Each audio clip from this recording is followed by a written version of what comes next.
এমনি খারাপ থাকতে পারি না, ঘরে তো বার করে ফিরে শুরু করে বাইরে যায় কেমনে, ওই আর সোনা লাগিলা দিন আর নাই। এটা যেডি এডি 15-20টা দিয়ে আলিগনি না আইতো কন আমি এখন মুসলমান হইছি, আপনি ডরাইয়ার না বাইরে আইয়ার। নবীজি ডাক দেখো মর ফাগলামি করো না, ফাগলামি কি দেখছেন, ফাগলামি মাত্র শুরু। পাগলামি কি কিছু করতাম পারছি, হলো মাত্র শুরু না। নবীজি কই তো কি বাইরে যাও না লাগবো কথা, তখন বাড়ি তুইব আমরা সবাই বাড়ি হয়েছে। তখন তাফসিরে এসেছে তখন মুসলমান হয়েছে 40 জন। কয়জন? 40 জন। এই কথা আওয়াজটা সবসময় রাখবা, এতবার কোন লাগে ফলাফেন মানুষ কয়জন? নবীজি ডাক দেখা উমরে দি কয় বাড়ি যে গেতাম বিলে তোকে ভাই সাহেব যখন কয়ার ভিতরে থেকে লাভ কি লন বাড়ি গে তখন বাড়ি হয়েছে। নবীজি লাইন ধরো 2 লাইন। কয় লাইন? 2 লাইন। প্রতি লাইনে পড়ছে কত? 20। কত? এবারে কত কথা আওয়াজ দিয়ে কয়া আপনি মাসাল্লাহ বেড়া দিহা ভাই রে, আওয়াজ তো কম দিন। কয়জন প্রতি লাইনে? কয়জন? 20 জন।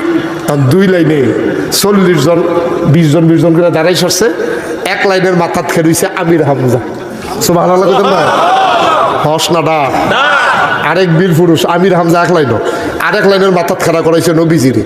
তো উমরে গেল কো নামাই দিয়ে কি উমরে বাজিয়েছে আও না এটি বাগুই না বেড়াইত না। উমর রাদিয়াল্লাহু তাআলা ঢুকে ইয়া রাসূলুল্লাহ একটার সামনে থাকেন আপনি, আরেকটার সামনে থাকবো আমির হামজা, আর আমি সার্বিক ব্যবস্থাপনায় আছি, ডাইনে বামে সামনে পিছনে কোনতে কোহেন দিয়ে এটা আমার দায়িত্ব। সুবহানাল্লাহ। আমি আছি সব ব্যবস্থা, আপনি টেনশন করেন না। এখন সব লাইন ধরে আগাইতেছে। বুখারী শরীফে হাদিস এসেছে নবীজি কয় আমরা যখন কদম ফেলতাম তখন মাটিটা ছিল নরম, ফাওটা ডাইবা যাইতো গা, টান দিয়ে যে তুলতাম ফাওয়ার বাড়ির লোকে বালু উড়ে উঠতো। এরকম 40 জনের যখন র্যাফ রাইট করে আমরা আগাইতে আছি, বালুয়ে পুরা কাবাগরের সাইডগুলো দিয়ে অন্ধকার হয়ে যে গেইতেছে। উমরে করছে কিটা কাবাগরটার কাছে গিয়া আটকা জুড়ে একটা সিল্লান দিয়া লাইছে, নারায়ে তাকবীর। সিল্লানটা দেওয়ানোর লগে লগে 40 জন আমরা ভিতরে যে দূর আছে সবটা দিয়ে আল্লাহ আকবার করে একটা সিল্লান দিছি। পরে কাবাগরটার সাইডগুলো একটা ঘুমঘুমি দিয়ে উঠছে। আবু জেহেল এই ঘুমঘুমি আওয়াজ না করে তো দৌড় দিয়ে বাড়ি আইছে। দৌড় দিয়ে বাড়িতে যখন এই সামনের দিকে আইছে এমনি ক্যাডারে কইয়া সেটা দৌড় দিছে, এমনি উমরে গিয়া হেলান দিয়া তরবারিটা লইয়া কাবাগরের সামনে এমনি খেড়ি রইছে। আর আবু জেহেলে দৌড় দিয়ে আইয়া আল্লাহর কি কুদরত ফইলে পড়ছে উমরের দিকে নজর, তো এমন একটা হার্ট ব্রেক করছে ওখানে টায়ার ফোড়া গন্ধ ছুটে গেছে।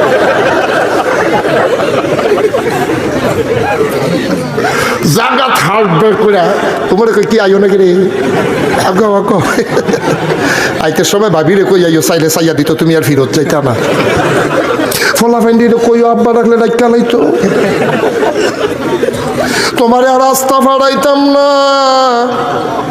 মুসলমান দিলে দুর্বল ফাইয়া এতদিন যা পাইছো তা করছো, সেই দিন আর নাই। এখন ওমর মুসলমান হয়ে গেছে। বেড়াইতের মতো বেড়াইতে এরকম 2-4টা থাকলে তো সারে কেন হুদু দিয়ে না 500 ফুট বানাই রাখছে। ফুতাইতে একটা বানাইবেন হেমাইয়া তারে দেখো যেন বাঘ বেড়াইয়া দৌড় দিয়ালা। আর আমরা ফলা পাই নানান টান খাইয়া মুচমুচ হইছি হুগাইয়া। ডাইল খাইও ডাইল খায় ফেন্সি দিয়ে আঞ্জা দিয়া গাঞ্জা খা ইয়াব্বা খাই ইয়াব্বা তো শৈলইব কেমনি। হ্যাঁ ভাইরা বেড়াই আগিনা দিনের বেড়াইতে আছে। এই বেড়াটায় যদি কোনো ফোলা ফেলে সিফা দিয়া ধরে 15-20 দিন কানে শুনবি তোরা। আগিনা দিনের বেড়াই তারা ফিরা দিয়া খাইছে না রে, তারা নাড়া মাইরা বইয়া খাইছে। দেখো যখন ভাতা ছিল এখন একটা অরুরি রাখ দিয়া রইছে তারা খাবে ঠিক নিও ফরামইজ দিয়া মুলার দ্বারাতে উটকি দিয়া রাখছে চুইরা লাইছে। আর ওখানের ফলাফাইন ওই ফেন্সি ডিল ইয়াব্বা খায় গাঞ্জা খায় ও শিববের দল কয় এটা দুইটা ফেনাওলা ফহিল আমার এখন দিত ফলাফেন বেড়া তোর ওইবি বাঘের বাচ্চা মুসলমানের ফুতায় তোর ওইবি এক একটা বাঘের বাচ্চার মতো ইসলাম গ্রহণ করার পরে পুরো মক্কাটাতে কাপ দেওয়াই লাইছে। আর 250 কোটি মুসলমান থাকার পরে আজকে কাফের বেদিনারা আমাদেরকে অত্যাচার করে নির্যাতন করে, শুধু মুসলমান যুবকগুলো আজকে দুর্বল বলে, ঠিক কিনা বলো? এক উমরে পুরা লাড়া পড়াই লাইছে। আর তোরা কিতা উইলি বেড়া। নবীজি যখন দেখছে যে উমরের নমুনা দেখতে আবু জেহেল বেড়া ইয়া না, নবীজি সিল্লান দিয়া কই তুমি আজকে থেকে শুধু উমর না, তুমি উমরে ফারুক, তুমি হলো সত্য মিথ্যার মাঝে পার্থক্যকারী। সুবহানাল্লাহ। বানাই না গল্প মনে করল, বাস্তব কথা শুনে যাও। এই উমর আবু বকরের এই নবীজির ইন্তেকালের পরে আবু বকর হইল খলিফা, আবু বকরের ইন্তেকালের পরে হয়েছে উমর খলিফা। সুবহানাল্লাহ। উমর খলিফা হয়েছে পরে, আহা উমর কিরকম খলিফা ছিল। আপনাদের সহ তো চেয়ারম্যান সাহেব আবার মনে কষ্ট নিয়েন না, উফরে পড়তেছে বস। আপনাদের সহ তো মেম্বার আছে, চেয়ারম্যান আছে, আসেনিও মন্ত্রী এমপি আসেনি, প্রধানমন্ত্রী রাষ্ট্রপতি আসেনি। দেখেন উমর যখন প্রেসিডেন্ট, তখন মুসলমানদের দখলে ছিল 33 লক্ষ বর্গ মাইল জায়গা। সুবহানাল্লাহ কইতেন না? বাংলাদেশটা হলো 56,000 বর্গ মাইল। ছিটমহল পরিবর্তনের কারণে কিছুটা আরো কমে গেছে। তাইলে বাংলাদেশ মনে করেন 50,000, আর উমর একটা মনে করেন 33 জায়গা 30 লাখ। তো 30 লাখ বর্গ মাইল জায়গার প্রেসিডেন্ট ছিলেন উমর। আর 50,000 একটা মনে করেন আমরা। তাইলে 50-এর যদি একটা দেশ 50 হয়, 33 দিয়া কয়টা বানানো যায়? 60টা। 30 দিয়া কয়টা বানানো যায়? কথা কয় না। 60টা দেশ বানান যায়। মনে করেন 60টা দেশ, বাংলাদেশটার মতো 60টা দেশের প্রেসিডেন্ট ছিল হযরত বেটাটা হস না ডাক কি, বেটাটা কি দেশটা। এই উমরে সন্ধ্যার পরে ভাত খাই আসার নামাজ পড়ে গুদুর হইতে লাইতো, উঠতা সেটা রাইতে 9টা 10টা 11টা বাজে উঠলে আবার উঠতে লাইতো। উঠতা সেটা সামরার একটা সাবুক আছে নিজের, এই সাবুকটা লইয়া এই রাস্তার মধ্যে আড়া শুরু করতো। এই মুরাদনগরতে আইতো মুসাগারা, কোনোদিন যাইতো নবীপুর, কোনোদিন যাইতো আপনার ওই বরাশাল, কোনোদিন শ্রীকাইল, কোনোদিন যাত্রাপুর, কোনোদিন ওই একবারে মেটংগড়ের হেগুল দিয়া একেবারে নবীনগরের রাস্তার মাথা পর্যন্ত। মনে করেন মুরাদনগরটা উমরের আর কি। এই কোনোদিন যাইয়া ওই ফান্ডারফুলের কাছে, কোনোদিন এরকম ঘুরা ঘুরা ঘুরা ঘুরা ঘুরা ঘুরা ফুরাটা দেশ তিনি রাতের বেলা পাহারা দিত। আল্লাহর কি কুদরত। একদিন রাত্রে বেলা উনি আড়া শুরু করছে, হাঁটতে হাঁটতে হাঁটতে হাঁটতে একবারে গ্রাম সাইডে বর্ডার এলাকায় চলে গেছে। বর্ডার বেল্টে গিয়া দূরের থেকে তাকাইয়া দেখে ধুধু মরুভূমি, কোনো বাড়ি নাই, ঘর নাই। মরুভূমির মাঝে শুধু একটা তাবু দেখা যায়, তাবুটা কাফড়ের, এটা আবার সিরা। এটা কি সিরা? জায়গায় জায়গায় সিরা। দেখে যে মিটি মিটি আলু জ্বলে, ওই সিরা জায়গাটা দেখে কিছু আলু বাড়িতে আছে। আর গঙ্গানি বাচ্চা কাচ্চা কানলে যেরকম এরকম আওয়াজ শোনা যায়। উমরের চিন্তা করলো কি তারে, এই এত আলগা জায়গাত, নির্জন জায়গাত একটা তাবু, আবার বাচ্চাদের কান্নাও শোনা যায়। উমরে ডরাইছে, দিছে দৌড়, দৌড়তে দৌড়তে দৌড়তে দৌড়তে দৌড়তে দৌড়তে তাবুটার কান্দাত গেছে। গিয়া সেটা দেখে সিরা জায়গা দিয়া সুহি দিয়া চাইয়া দেখে 2টা বাচ্চা আর একটা মা, কোনো পুরুষ লোক নাই। বাচ্চাটি কানতে আছে, ফ্যাটটা মাটিত লাগাইয়া উবুত তুইয়া ফাত্তর একটা দিয়া ফেটের তোলে কানতে আছে আর কইতে আছে আম্মা আম্মা আম্মা আম্মা গো, 3 দিন হয় কোনো খাবার খাই না গো আম্মা। ও আম্মা আম্মা, এতদিন কাফেরের দেশে ছিলাম গো আম্মা, তুমি না বলেছো মুসলমানের দেশে খানার অভাব নাই। কাফেরের দেশে খানা নাই, মুসলমানের দেশে খানার অভাব নাই। আম্মা গো, ও আম্মা, কাফেরের দেশে খানা পাই নাই, এই জন্য আজকে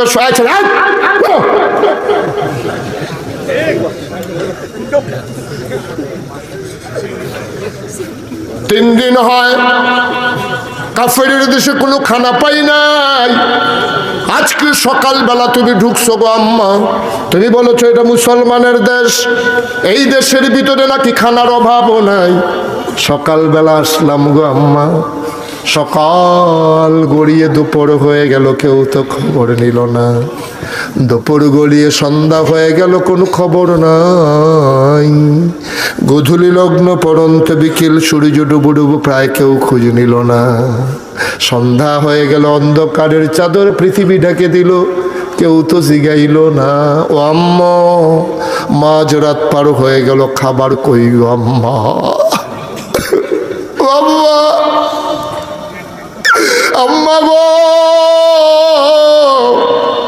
খাবার নাই গো আম্মা, খিদার জ্বালা তো আর সইতে পারি না, জলদি করে খাবার দাও, নাইলে বাঁচবো না। বাচ্চাগুলা মা মা করে কান্দে। আহারে মা, মায়ের দমন মানে না, বাচ্চার জন্য মায়ের কি টান। সুবহানাল্লাহ, সুবহানাল্লাহ। বাচ্চার জন্য গিটার,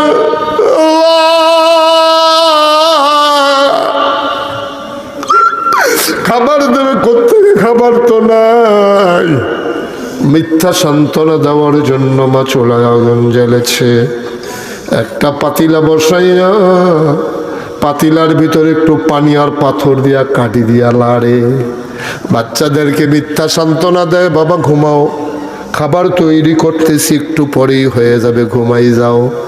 মায়ের চিন্তা হইল বাচ্চাগুলা যদি ঘুমাই যায় তাইলে তো আর বিরক্ত করবে না, খাবারের জন্য তো আর কান্দবে না। এই মিথ্যা সান্ত্বনা দিয়া বাচ্চাদেরকে ঘুম পাড়ায়। উমর তাবুর ফাঁক দিয়া তাকাইয়া দেখে আসলে খাবার নাই, পানি আর পাথর নাড়ে। মা অন্যদিকে ফিরা আঁচলে তার চোখ মুছে, মায়ের দোকলি যায় মানে না, বাচ্চাগুলা কাঁদতেছে। উমর এই দৃশ্য দেখা কলিজায় আর মানে না, উঠা দিছে দৌড়, দৌড়তে দৌড়তে দৌড়তে দৌড়তে চলে গেল মদিনায়, যেখানে খাদ্য গোডাউন তালা দেওয়া। চাবিওয়ালারে ডাক দিয়া উঠাইছে, চাবিওয়ালা লাভ দিয়া উঠছে। ওমর কয় তাড়াতাড়ি করে একটা বস্তার ভিতরে আটা ভর, সামান্য কিছু পাকা খেজুর দাও। আটা দেওয়া হলো, খেজুর দেওয়া হলো। ওমর বলে আবার বস্তার মুখটা বেঁধে নাও, বস্তার মুখ বেঁধে দেওয়া হলো। দুইজন কর্মচারী আইয়া কইয়া আমিরুল মুমিনিন আপনি সামনে সামনে যান, আমরা আটার বস্তা নিয়ে আসতেছি। কয় তোমরা কে? কয় আমরা এই রাষ্ট্রের কর্মচারী। আমি তো তোমাদেরকে ডাকি নাই। কয় ডাকতে হবে কেন? আপনি হইলেন প্রেসিডেন্ট, আপনি যাবেন, আমরা আটার বস্তা নিয়ে যাবো, এটাই তো স্বাভাবিক। ওমর ডাক দেয়া কয় না, আটার বস্তা তোমাদের মাথায় দেওয়া হবে না, কারণ আমার দায়িত্বের বোঝা আমাকেই বইতে দাও।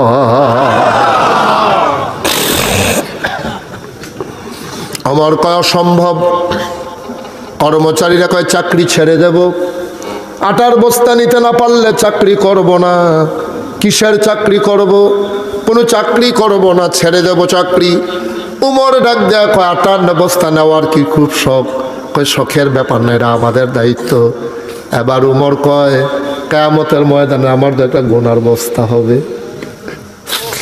আমার তো একটা গোনার বস্তা হবে। জান্নাতের সুসংবাদ প্রাপ্ত মানুষ এই মানুষটা কয় কিয়ামতের ময়দানে তো আমার একটা গোনার বস্তা হবে, সেই দিন আমার বস্তা তো আমার মাথায় নিতে হবে। আজকে আটার বস্তার অন্যের মাথায় দিয়া কি লাভ? আমারটা আমার মাথায় দাও। কর্মচারীরা আটার বস্তা নিতে চাইলে দেব, তবে শর্ত হইল যদি তোমরা কিয়ামতের ময়দানে আমার গোনার বস্তা নিতে রাজি হও। কিয়ামতের ময়দানে যদি গোনার বস্তা নিতে রাজি হও তাইলে আমি আটার বস্তা তোমাদের মাথায় দিয়ে দেব। এখন আর কেউ আগায় না। দুইজন ধরাধরি করে ওমরের মাথায় আটার বস্তা উঠাই দিলেন। ওমর আটার বস্তা নিয়ে এবার দৌড় শুরু করেছে। আকাশে একটা চাঁদ ছিল, চাঁদটা লজ্জা পেয়ে গেছে। অর্ধ পৃথিবীর প্রেসিডেন্ট ওমর আটার বস্তা নিয়ে দৌড়া। ফেরেশতারা ডাক দেয়া কয় মাওলা ও রব্বে করিম, এটা কি দেখাইলা গো মাওলা? জান্নাতের সুসংবাদ প্রাপ্ত মানুষ ওমর, ইসলামের দ্বিতীয় খলিফা ওমর। নবীজি বলছেন আমার পরে নবী থাকলে ওমর নবী হইতো। এই মানুষটা আটার বস্তা নিয়ে দৌড়ায়। দৌড়তে দৌড়তে দৌড়তে দৌড়তে দৌড়তে দৌড়তে দৌড়তে ওমর চলে গেলেন একবারে ওই তাঁবুর সামনে। তাঁবুর সামনে দাঁড়ায় ওমর কয় আসসালামু আলাইকুম। ভেতর থেকে মহিলা কয় ওয়ালাইকুম আসসালাম। ওমর কয় মা দরজা খুলে দাও। মহিলা কয় কে আমারে মা ডাকে? আমি কি মা হওয়ার উপযুক্ত নাকি? আমি কিসের মা? আমি কিসের মা? আমারে মা ডাইকো না, আমি মা না। আমি যদি মা হইতাম জন্ম দেওয়া দুইটা বাচ্চারে আজকে 3 দিন হয় খাবার দিতে পারি না। আমি কিসের মা? আমি কিসের মা?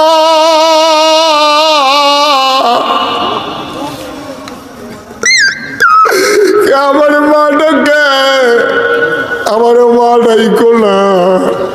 ওমর ডাক দেয়া কয় মা দরজা খুলো গো মা। মহিলা মনে করেছে মরুভূমির কোনো পথিক নিশ্চয়ই সাহায্যের জন্য এসেছে। মহিলা ডাক দেয়া কয় বাবা আমারে তুমি এমনি ডাইকো না, ঘরে কোনো খাবার নাই, তোমাকে দিতে পারবো না। আবার এক সময় আইসো, পারলে আমি খাবার দেব, পারলে আমি খাবার দেব, আমারে ডাইকো না, আমারে মা মা বলে আমারে অপমান কইরো না। ওমর কয় মা খাবার লাগবে না, সাহায্য লাগবে না, দরজাটা দয়া করে একটু খুলে দেখো কে দাঁড়িয়ে আছে। মহিলাটা দরজা খুলে দিলেন, তাকায়া দেখে উমর। মহিলা তো আর উমর চিনে না। মহিলা কয় কে বাবা তুমি? কয় আম্মা এই রাস্তা দিয়ে আমি যাইতেছিলাম, হঠাৎ শুনলাম ছোট দুইটা বাচ্চা কান্দে, ঘরে কিছু আটা ছিল নিয়ে আসলাম।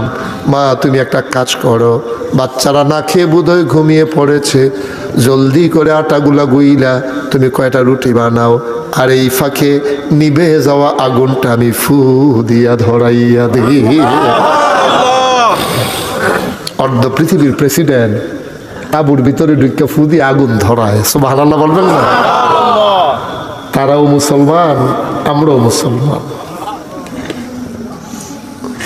ফু দিয়ে আগুন ধরায়, মহিলা রুটিগুলো বইলা বইলা উমরের হাতে দেয়। উমর রুটিগুলা খোলাই দিয়া সেঁকতেছে।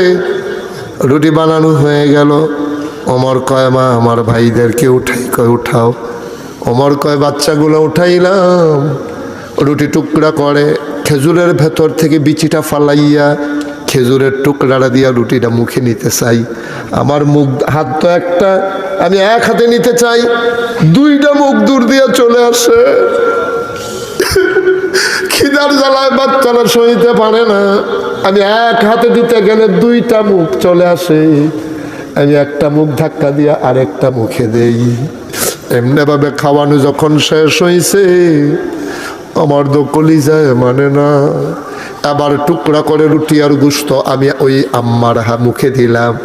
মা দুইটা চিবনি দিয়া কয় না বাবা আমি খাইতে পারবো না, আমি তো বড় মানুষ, খাবারের জন্য কোনো ক্ষতি হবে না, তুমি একটা কাজ করো রুটিগুলো রেখে দাও, আমার খাওয়া লাগবে না, এই বাচ্চাগুলার আদর করে খাওয়াই দাও। হযরত ওমর রাদিয়াল্লাহু তাআলা আনহু এবার বাচ্চাদের মুখের ভিতরে খাবার তো দেওয়া শেষ।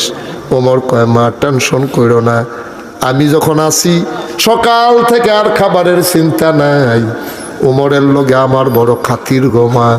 ওমরকে বলে বলে তোমার ঘরে মাসিক রেশন আমি পাঠাই দেব।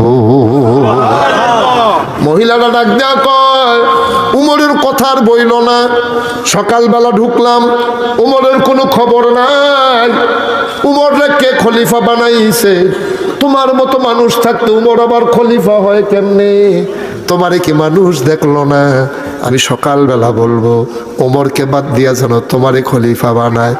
ওমর কান্দে আর কয়, ওমর চোখের পানি ছাইরা কান্দে আর কয় আম্মা এই কথাগুলা থাক, সকালবেলা বলা যাবে, তুমি ঘুমাও। মহিলা ঘুমিয়ে পড়েছে। ওমর কানতে কানতে মসজিদে নববীতে গিয়া নামাজ পড়লো। ফজর পড়ে ওই ঘরের ভিতরে মসজিদের ভিতরে যখন বসে গেল, মহিলারা সকালবেলা দুইটা বাচ্চারা হাতে দইরা নিয়ে আসছে মদিনায়। আইসা খুঁজতে আছে ওই লোকটা কই। গিয়া জিগায় ভাই তোমাদের যে খলিফা, খলিফার সাথে খাতির একটা মানুষের বড়, এই মানুষটারে দেখতেছি না কই? কয় তারা তো সবাই মসজিদের ভেতরে বসে। কয় আসো দেখি। মহিলা দরজা দিয়া তাকাইয়া দেখে ওই লোকটা বসে আছে মাঝে। মহিলা জিগায় ভাই মাঝের লোকটাকে? কয়টাই তো ওমর। সুবহানাল্লাহ।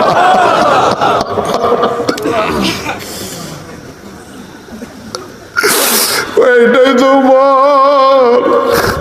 মহিলা কয় সর্বনাশ, আমি তো উমরে শোনাইয়া শোনাইয়া উমরে গালি গালাজ করছি, আমি এটা কি করলাম? মহিলা পালানোর জন্য দিছে দৌড়। ওমরের নজরে পড়ে গেছে। ওমর সামনে দিয়ে গিয়া দাঁড়াইছে। আম্মা আম্মা গালি যদি দিতে মন চায় আরো কয়টা দেন গো আম্মা। আম্মা গালি দিতে মন চাইলে আরো কয়টা দেন গো আম্মা। আম্মা গালি দেন আপত্তি নাই, আমার একটা চাবুক আছে, পিঠাইতে চাইলে আমারে পিঠান। ও আম্মা দুনিয়ায় যা বলেন আমি কিচ্ছু বলবো না, কিয়ামতের ময়দানে দয়া করে আমি ওমরকে আসামি বানাইয়েন না। ওমরের মতো মানুষ